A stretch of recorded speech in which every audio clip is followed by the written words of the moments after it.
There was an event reported out of Halifax, Canada, which can teach us all something about Sharia law and how to deal with it. There was a Miss Powers who was taking an Aikido class. Aikido is a martial art, and it was time for her to test for her black belt. But about that time, the class got a new student, a Muslim student, and since he was a good observant Muslim, he immediately started making demands of the kafirs, which is what he's supposed to do.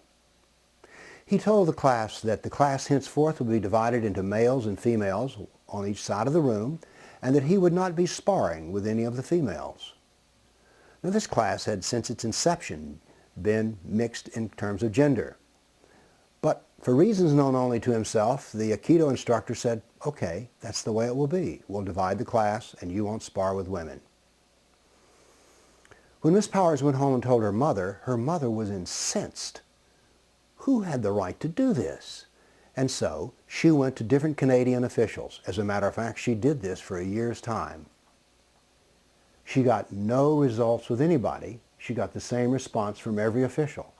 Canada is a multicultural society, and minorities have their rights, and he is within his rights to insist that the class be done this way.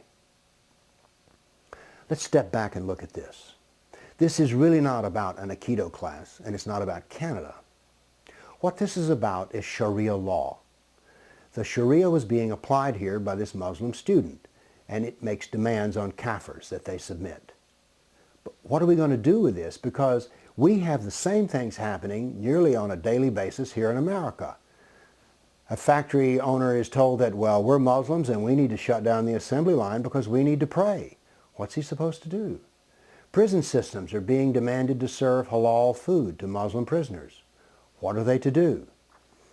Well, it turns out what they're supposed to do is to study the Sharia, to know the Sharia, and realize that the Sharia has the answer to this problem.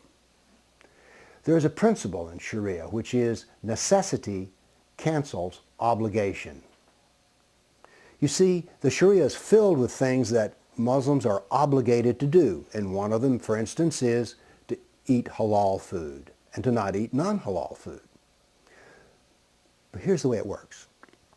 If a Muslim's in a lifeboat and the only food on the lifeboat is spam, which contains pork, then the necessity of staying alive cancels the obligation to only eat halal food. In short, the Muslim can do what common sense dictates here, which is to eat the pork and stay alive. But that's the answer to the problem. So when the factory worker is told by his Muslim workers, we need to shut down the assembly line, he tells them, no, I am not shutting down the assembly line. Now then, the necessity of earning a living cancels the obligation to do prayer. And by the way, Muslims have been missing prayer since time immemorial.